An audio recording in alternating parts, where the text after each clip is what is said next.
मौजूद रहिएगा। अबसार आलम साहब भी हमें ज्वाइन कर चुके हैं, सीनियर तज्जियाकार। अबसार साहब बहुत शुक्रिया समा को ज्वाइन करने के लिए। सर यकीनी तौर पर आपने इनकी बात सुनी होगी। अमानुल्लाह साहब कह रहे हैं कि सबसे पहले तो ये मामला उठाना चाहिए था कि जो असेंबलियां तहलील हुई हैं ये आईनी है या गैर आईनी, इस पर पहले बात होनी थी। 90 रोज की बात तो बाद में आती है। आप किस तरह से देख रहे हैं इसे?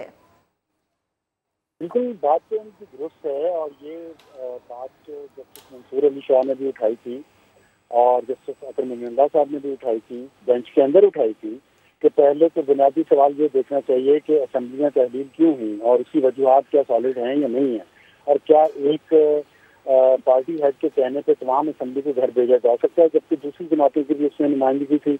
और फिर ये कि जो आर्टिकल 63A को दोबारा लिखा है सुप्रीम कोर्ट ने, वो गैर आईनी कदम है और वहीं से असेंबली की तहलील की बुनियाद पड़ी और फिर उसके बाद जो हुकूमत बनी और फिर असेंबली की तहलील हुई। तो इसलिए ये बड़े बुनियादी सवालात हैं और बदकिस्मती की बात है कि चीफ जस्टिस ने और जो मेंबर उनके साथ जो हैं हम ख्याल, उन्होंने उन सब बातों को रद्द कर दिया और जस्टिस एजाजुल हसन और जस्टिस मुज़ाहिर अली नकवी जिनके खिलाफ शदीद इल्ज़ामात हैं, उनके किसी गैर मुतल्लिका केस में ये रिकमेंडेशन करने पे एक सिपाही का पुलिस वाले की एक अपील थी, एक उसका केस था, उसका इलेक्शन से कोई ताल्लुक भी नहीं था दूर दूर तक, लेकिन उसका केस सुनते हुए उसमें उन्होंने लिख दिया चीफ जस्टिस को कि आप इससे सो मोटो लें, और चीफ जस्टिस साहब के फौरन इससे सो मोटो भी ले लिया। फवाद चौधरी ने बयान भी दे दिया जस्टिस एजाजुल हसन और मुज़ाहिर अली नकवी के कहने के बाद कि सुप्रीम कोर्ट को इससे सो मोटो लेना चाहिए, और अगले ही दिन चीफ जस्टिस साहब ने इससे सो मोटो ले लिया। उसके बाद आप देखें कि ये सो मोटो पर भी एतराज किया। अभी भी 3 जजेस ने इसके हक में फैसला दिया है और जो ने इसके खिलाफ दिया, क्योंकि दोनों के ख्याल में ये सो मोटो गैर आईनी गैर कानूनी है। तो ये बहुत बड़ी बात है कि आप 15 जजेस इस वक्त मौजूद हैं, 17 की स्ट्रेंथ है सुप्रीम कोर्ट की, जिसमें से 15 मौजूद है। 15 में से 3 सिर्फ जजेस ये कह रहे हैं कि जो वो कह रहे हैं वो सही आइन की तशरीह है। मैं कैसे मान लूँ, कानूनी माहिरीन कैसे इस बात को मान लें कि आपने बाकी 12 जजेस की, जिसमें से आप 2 निकाल दें जिन पे एतराज़ात हैं, जिन पे इल्ज़ामात हैं जानिबदारी के या उनसे उनके टेप की रिलीज हुई है, तो 12 जजेस बचते हैं। 12 में से आप 2 निकाल दें, 10 बचते हैं। एक तरफ 10 जजेस की राय का हमें मालूम ही नहीं है कि वो इस आइनी शिक की क्या तशरीह कर रहे हैं, लेकिन अब 3 जजों का जो जहन है और वो हम ख्याल है, ये बार बार कहा जा रहा है। और फिर जिस तरह मैंने कहा कि सो मोटो पे उन्होंने अपना जिस तरह इस्तेमाल किया है उससे एतराज़ात है, जितनी पावर चीफ जस्टिस साहब इस्तेमाल कर रहे हैं। काजी फाइजा को नहीं रखा, जो सीनियर मोस्ट हैं, उनके बाद सीनियर जस्टिस तारिक मसूद हैं, उनको नहीं रखा बेंच में। अपनी मर्जी के जजेस चेरी पिकिंग की है उन्होंने, बेंच फिक्सिंग की है, कितने सारे इल्जाम हैं और उसमें फिर भी 3 जजेस का ये फैसला है अगेंस्ट 15 जजेस। कैसे मानने, और खुद अखलाकी हैसियत, कानूनी हैसियत एक तरफ, अखलाकी हैसियत क्या है इस फैसले की, जबकि सुप्रीम कोर्ट खुद ये फैसला, ये केस सुन रही है नैब की कवानीन में तरामीम का इस बुनियाद पे कि पार्लियामेंट मुकम्मल नहीं है। पार्लियामेंट मुकम्मल क्यों नहीं है? क्योंकि उसमें से माइनॉरिटी जमात जो है वो निकल गई है, इसलिए पार्लियामेंट ऐसी कानून साजी नहीं कर सकती। इस बुनियाद पे वो केस सुन रही है और उससे मुसलसल अपनी ऑब्जर्वेशन भी दे रही है। यहाँ मेजॉरिटी जजेस की बाहर बैठी है जिनकी राय नहीं ली गई, और 3 जजेस तो सुप्रीम कोर्ट नहीं है। सुप्रीम कोर्ट तो तमाम जजों पर मुश्तमिल है, तो सुप्रीम कोर्ट होती है। तो इसलिए इतने ज्यादा सुकम है कानूनी अखलाकी, और इसमें तनाज़ा पहले से बढ़ा दिया है। जो अमानुल्लाह साहब ने कहा है वो जो सो मोटो पे अपील अभी होगी, तो ये तो लटके का काम। तो अनफॉर्चुनेट है इस मुल्क के लिए कि जजेस ने अपने आप को जाती पसंद नापसंद से और अपनी सियासी वाबस्तगियों से बालातर नहीं किया, और वही हुआ जिसका डर था। और मैं नहीं समझता, मैं पाकिस्तानी शहरी के तौर पे, मैं कानून का कोई एक्सपर्ट नहीं हूँ, लेकिन पाकिस्तानी शहरी के तौर पे 12 जजेस एक तरफ हों और 3 जजेस एक तरफ हों, 12 में से 2 निकालने के लिए 10 जजेस एक तरफ, उनकी राय को मुझे पता ही नहीं है कि उनकी राय क्या है इस आईनी शिक के बारे में। मैं 3 जजेस की इस राय पे कैसे बिलीव करूँ पूरी दुनिया में, जब इस तरह के आईनी मसाइल होते हैं तो सुप्रीम कोर्ट का पूरा बेंच बैठता है या मेजॉरिटी जजेस की बैठती है।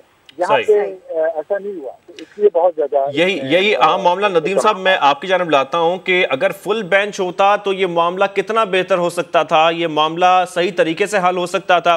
और सेकेंडली, जो रिव्यू का डिसीजन है उस वक्त तक इस फैसले पर अमल दरामद नहीं होना चाहिए, जो अमानुल्लाह साहब भी कह रहे थे, अफसर आलम साहब भी इस पर जिक्र कर रहे थे। आप इस पूरे मामले पर क्या राय रखते हैं? और शाजिब, मैं एक चीज़ ऐड ऑन करना चाहूंगी, क्योंकि नदीम मलिक साहब से हम मुस्तकिल बात कर रहे हैं। जब ये हेयरिंग हुई है, नदीम मलिक साहब का पहले दिन से यही मौक़िफ़ है कि इसके ऊपर एक फुल कोर्ट होना चाहिए। देखिए, जो अभी चीजें सामने आई हैं उसमें आप ये देखिए कि पहले जस्टिस याहिया अफरीदी और जस्टिस अतन मिनल्ला साहब, उन दोनों ने इसके ऊपर इख्तिलाफी नोट दिया था, लेकिन उन्होंने अपने आप को रिक्यूज नहीं किया था। ये नहीं कहा था कि हम बेंच में शामिल नहीं होंगे, लेकिन जब बेंच रिकॉन्स्टिट्यूट हुआ तो वो दोनों जजेस इस बेंच का हिस्सा नहीं थे। अब जो 3-2 का इख्तिलाफी फैसला है, तो 2 जजेस जिन्होंने दोबारा इस फैसले से इख्तिलाफ किया है, तो उन्होंने जस्टिस याहिया अफरीदी और जस्टिस अतन मिनल्ला के इख्तिलाफी नोट के साथ इतफाक किया है कि जो उन्होंने कहा था हम भी वही कह रहे हैं कि ये नोटिस नहीं बनता, सुओ मोटो बनता ही नहीं है। तो यहाँ पर तो 4-3 हो जाती है पोजीशन, क्योंकि 2 पहले खिलाफ कर चुके थे, 2 ये भी खिलाफ कर रहे हैं। इसको मुझे मालूम नहीं है कि लीगली इस मामले को जब ये रिव्यू फाइल करते हैं, इससे अपील नहीं होती, सुओ मोटो में सिर्फ रिव्यू फाइल हो सकता है। तो रिव्यू में ये क्या पोजीशन इनको स्टार्ट करनी चाहिए, क्योंकि 4 जजेस इसको मुखालफत कर रहे हैं। दूसरा जो असूल वजह किया है सुप्रीम कोर्ट ने, वो असूल आइन के अंदर लिखा हुआ है कि गवर्नर देंगे। 18वीं तरमीम के बाद वो सदर का रोल है ही नहीं है, सूबों को आपने खुद मुख्तार कर दिया हुआ है। पंजाब वाले मामले के अंदर भी सिर्फ ये वजाहत करने की जरूरत थी कि असम्बली खुद 48 घंटे में डिजॉल्व हो या गवर्नर उसके ऊपर दस्तखत करके डिजॉल्व करे।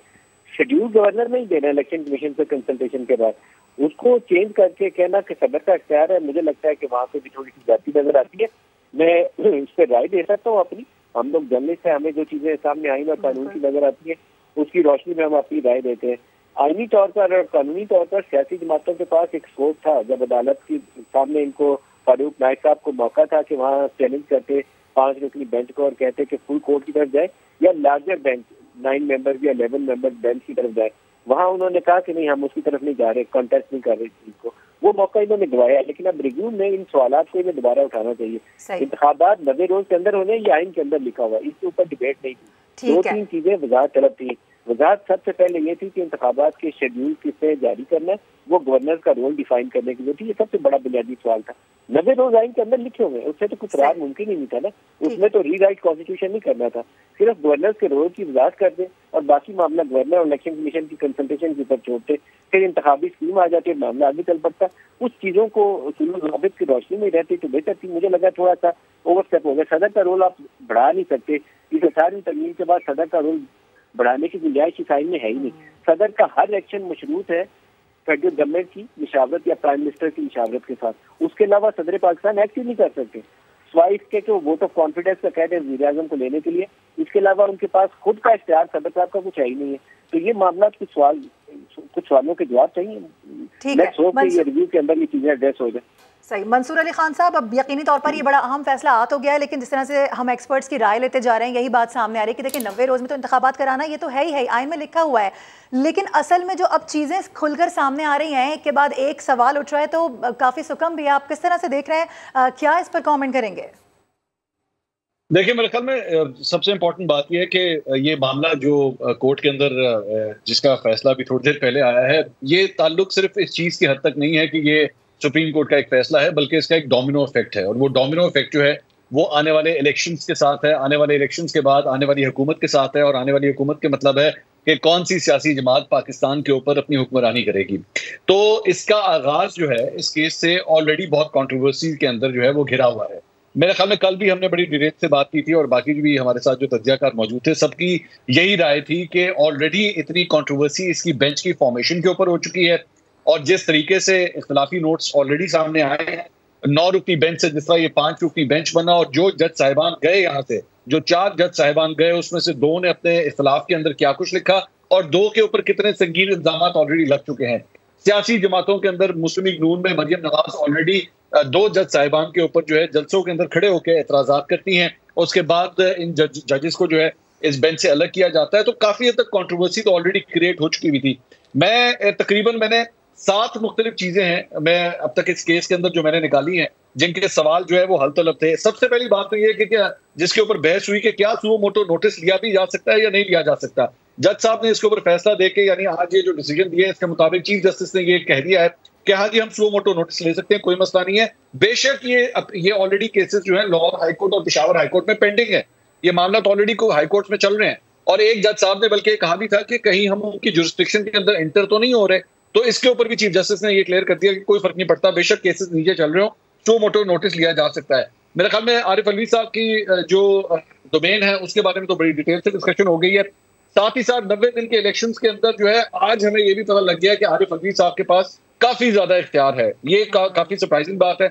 नदीम मलिक साहब ने इसके ऊपर भी कमेंट कर दिया है। उसके बाद अब सबसे बड़ी बात ये, जो मेरा ख्याल में जो सबसे बड़ी एक कंट्रोवर्सी शुरू होगी वो ये है कि कौमी असेंबली के इलेक्शंस जब पाकिस्तान में मुनक्किद हो रहे होंगे तो खैबर पख्तूनख्वा और पंजाब के अंदर दो जो है सूबाई असेंबलियों जो है ऑलरेडी इलेक्टेड आ चुकी होंगी।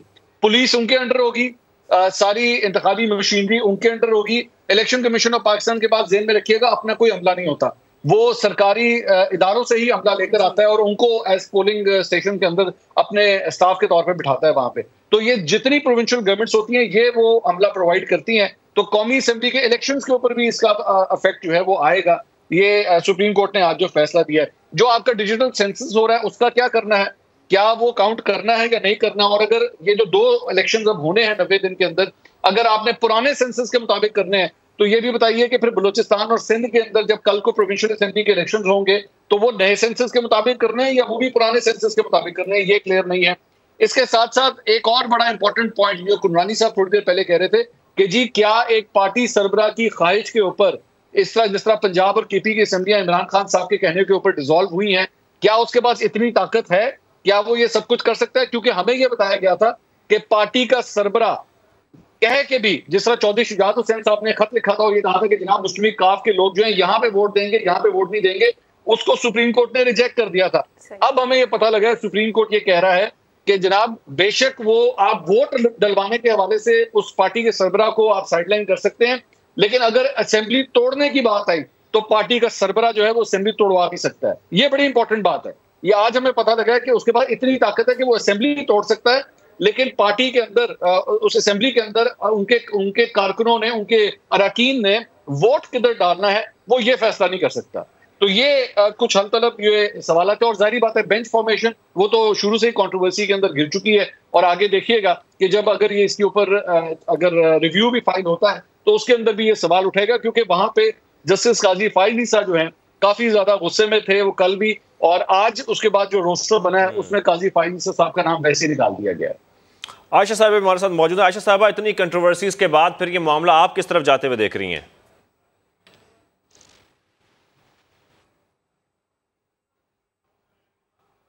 आयशा साहबा। हाँ, पैनल हमारे साथ ही मौजूद है। मंसूर अली खान साहब, आप जिस तरह से गुफ्तगू भी कर रहे थे और बता रहे थे कि जिस तरह से अब कंट्रोवर्सी सामने आ रही हैं, रिव्यू जब लिया जाएगा उसके बाद फिर क्या सूरत हाल बनती है। नदीम मलिक से बात कर लेते हैं एक मरतबा फिर से। नदीम मलिक साहब, अब यकीनी तौर पर जब रिव्यू लिया जाएगा इस मामले पर तो हम ये कह सकते हैं कि जो आज फैसला आया है इसके बाद मजीद ये फैसला जो इसके ऊपर जब रिव्यू लिया जाएगा तो ये प्रोलॉन्ग हो सकता है और भी मजीद वक्त दरकार होगा।